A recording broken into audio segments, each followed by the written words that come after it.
Hello बच्चों, कैसे हैं आप सभी। मैं आशा करता हूँ आप सभी ठीक ही होंगे। आज की इस क्लास में हम प्रश्नावली 3.1 लेके आए हैं जो क्लास 8 न्यू बुक से रिलेटिव है। तो देखिए क्वेश्चन 1 में दिया हुआ है, यहाँ पर कुछ आकृति दी गई है। ये सब जो आकृति दी हुई है ना आठ ठीक है, तो इनका जो है यहाँ जो क्वेश्चन दिया हुआ है ना, इस आधार पे जो हमें उस पर काम करना है। तो दिया हुआ है नीचे में, प्रत्येक का वर्गीकरण निम्नलिखित आधार पर कीजिए। ठीक है, ये सब जो चित्र है ना, निम्नलिखित आधार पर वर्गीकृत करना है, मतलब कौन किस टाइप में आते हैं। ठीक है, उस तरह से। तो देखिए पहला में दिया हुआ है साधारण वक्र। तो साधारण वक्र आखिरकार क्या होता है।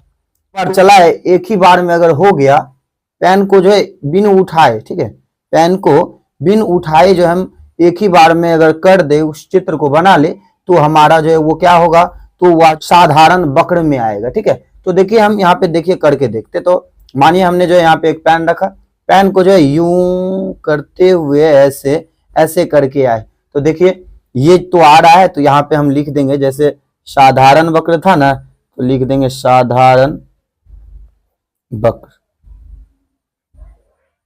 तो कौन कौन सा फिगर आएगा, तो देखिए यहाँ जो है, तो देखिए ये जो है पहला फिगर है ना, ये वाला पहला फिगर, ये पहला फिगर जो है इसमें आ रहा है साधारण वक्र।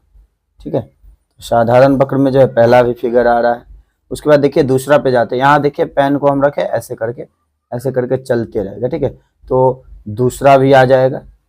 ठीक है, दूसरा भी आ गया। उसके बाद देखिए तीसरा पे चलते हैं। मानिए हम यहाँ पे जो है ऐसे करके चल आए, लेकिन दूसरे वाले के लिए क्या करना होगा, हमें पेन उठा के फिर से दूसरा पे आना होगा। ठीक है, तो ये तो नहीं होगा। फिर देखिए यहाँ पे हम रखते हैं ऐसे करते हुए ऐसे ऐसे ऐसे किए, तो ये भी जो है ये भी नहीं होगा, क्या कि इस पे भी जो है पेन को उठाना पड़ जाता है। उसके बाद देखिए 5वें नंबर पे आते हैं। 5वें पे मानिए यहाँ से हम स्टार्ट किए यू करते हुए ऐसे करते हुए आए, तो इस पे जो है पेन उठाने की जरूरत नहीं पड़ी, तो ये हमारा जो है 5 नंबर हो जाएगा। उसके बाद देखिए 6 नंबर ऐसे करते हुए ऐसे। ठीक है, तो इसमें भी जो है पेन उठाने की जरूरत नहीं पड़ रही है। ठीक है, इसका भी जो है 6 भी हो जाएगा। फिर देखिए 7, मानिए हम यहाँ से जो ऐसे करके स्टार्ट किए, यहाँ पे आके खत्म कर दिए, तो 7 भी इसका जो है आंसर होगा। ठीक है, 7 हो गया। उसके बाद देखिए 8 पे मानिए हम यू ऐसे करके गोल किए, उसके बाद जो इस लाइन के लिए हमें तो ऐसे करना ना होगा, इस पे जो है पेन उठाना पड़ रहा है। ठीक है, तो हमारा जो है साधारण वक्र क्या होगा, तो 1 नंबर का, 2 का, फिर 5, फिर 6, फिर 7। ठीक है, ये जो है हमारा साधारण वक्र होगा। उसके बाद देखिए साधारण बंद वक्र दिया हुआ है, जैसे बी में। ठीक है, बी में हमें पूछा गया है साधारण बंद वक्र, साधारण बंद वक्र।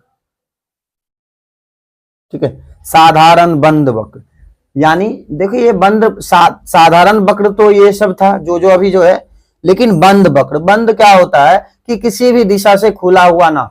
जैसे मानिए हम जो है ऐसे इसी को लेते हैं, जैसे ये पहला फिगर है, अगर ये जो है इस ढंग से होता, ठीक है, ये मानिए यहीं पे अगर समाप्त हो जाता, ये जो है साधारण है लेकिन खुला वक्र है, कहे कि यहाँ पे जो स्टार्ट करके ऐसे करके आ सकते हैं, लेकिन ये खुला वक्र है। देखिए ये जो है यहाँ पे स्पेस गायब है ना, ये अगर पूरा मिला हुआ रहता तो ये बंद वक्र होता। तो ये सीधी सी बात है। तो इसका भी आंसर क्या होगा, जैसे ए का आंसर था ना, उस बी का भी आंसर सेम ही यही होगा। ठीक है, तो बी का भी जो है वही में आंसर दे देंगे। ठीक है, तो हम लिख देंगे 1 नंबर भी होगा, फिर 2 का भी होगा, फिर 5 भी होगा, फिर 6 भी होगा, फिर 7 भी होगा। ठीक है, तो इस तरह से हो गया। उसके बाद देखिए क्या है, सी में दिया हुआ है बहुभुज। बहुभुज क्या कहेंगे, जिसमें भुजाएं हो। ठीक है, भुजा, जिसमें जो है भुजाएं हो, भुजा जो है जिसमें पता लगे। जैसे देखिए भुजा यानी कोण जिसमें बनता, जैसे देखिए यहाँ पे कोण बन रहा है, यहाँ पे बन रहा है, यहाँ पे बन रहा है, इसमें यहाँ यहाँ यहाँ यहाँ, इसमें तो कोण बनने की कोई जगह नहीं है, इसमें भी नहीं है, ना यहाँ है ना यहाँ है ना यहाँ है ना यहाँ है।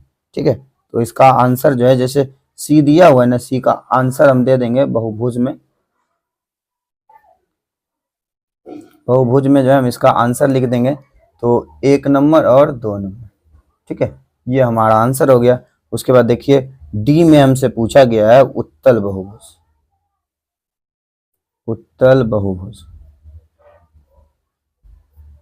उत्तल याद रखना है। उत्तल क्या होगा कि कहेंगे वह बहुभुज जो अंदर की तरफ धंसा हुआ हो, ठीक है, जो अंदर की तरफ धंसा हुआ हो वो क्या होगा, तो उत्तल बहुभुज होगा। जैसे देखिए, ये देखिए क्या है, ये इसमें जो है बहुभुज है ना, ये दोनों तो बहुभुज था, लेकिन उत्तल बहुभुज, उत्तल बहुभुज क्या है, जो अंदर की ओर धंसा हुआ। देखिए ये देखिए अंदर की ओर धंसा हुआ है, इधर आ रहा है, तो ये जो है इसका पहला डी जो है ये हो जाएगा, ठीक है, यही दोनों है। लेकिन ये देखिए तो क्या है, ये ऊपर की तरफ है, ये नहीं होगा।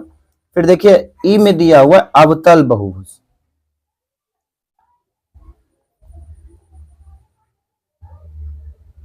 ठीक है, अवतल बहुभुज। अवतल बहुभुज क्या कहेंगे, जो वह बहुभुज जो बाहर की तरफ निकला हो उसे अवतल बहुभुज कहेंगे। यानी दोनों तो बहुभुज था ना, ये तो ये उत्तल हो गया, ये देखिए बाहर की तरफ निकला हुआ है, तो ये क्या हो जाएगा, तो ये अवतल हो जाएगा। तो इसका आंसर हम ऐसे करके लिख देंगे, तो इसका आंसर क्या होगा, तो दूसरा चित्र जो है अवतल बहुभुज होगा। तो चलिए अब जो है ऊपर पे क्वेश्चन दिया हुआ है उसको नीचे कर लेते हैं, फिर इसके बाद जो है 2 का सॉल्व करेंगे। तो देखिए क्वेश्चन 2 में दिया हुआ है सम बहुभुज क्या है, ठीक है। तो हम सम बहुभुज पहले समझ लेते क्या होगा। तो आपको अगर लिखना होगा तो मेरे साथ लिख लीजिए, ठीक है, हम बोलते जाते हैं, आप लिख लीजिएगा।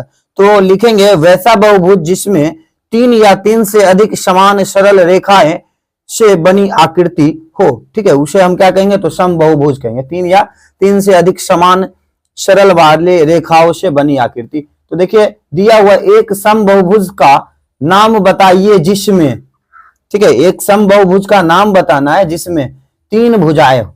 जैसे देखिए 2 का जो है, एक में पूछा है 3 भुजा अगर जिसमें हो उसका क्या नाम होगा, तो उसका नाम सीधी सी बात है क्या होगा, तो लिखेंगे इसका त्रिभुज, ठीक है। त्रिभुज में क्या है कि 3 भुजाएं होती है, ठीक है, जैसे ऐसे करके लिखेंगे 1 2 और 3, ठीक है, ये जो है त्रिभुज है। फिर देखिए दूसरा में दिया हुआ है कि 4 भुजाएं,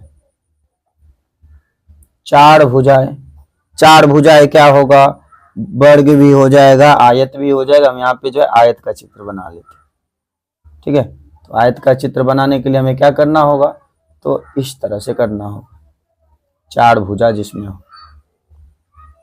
तो देखिए 1, ये 2, ये 3, ये 4, ठीक है, तो ये हो गया। उसके बाद देखिए क्या है, तो 6 भुजाएं हो। देखिए तीसरा नंबर बनाते हैं,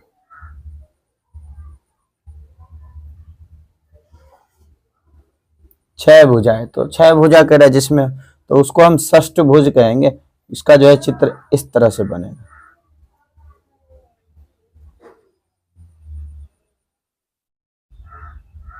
ठीक है। तो देखिए 1, ये 2, ये 3, ये 4, ये 5, ये 6, ठीक है। तो इसको क्या कहेंगे, तो षष्ठभुज,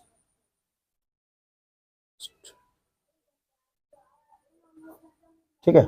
तो देखिए प्रश्नावली 3.1 में जो है 2 ही क्वेश्चन थे, हमने जो सॉल्व कर लिया। तो यह वीडियो आपको कैसा लगा, अगर अच्छा लगा होगा तो इस वीडियो को ज्यादा से ज्यादा अपने दोस्तों तक भी शेयर कीजिएगा, क्या कि न्यू बुक का जो है ये वीडियो है, ठीक है, जिस व्यक्ति को भी जरूरत होगा उस तक जो है पहुंचा दीजिएगा। तो यह क्लास जो हम यहाँ पे एंड करते हैं। यह वीडियो अगर आपको अच्छा लगा होगा तो हमारे इस channel study zone by Manjeet sir को सब्सक्राइब करिए और घंटे के निशान को ऑल पे दबा लीजिएगा, जिससे कि हमारा वीडियो आप तक जो लेटेस्ट पहुंचता रहे। तो मिलते हैं नेक्स्ट वीडियो में, तब तक के लिए ओके बाय।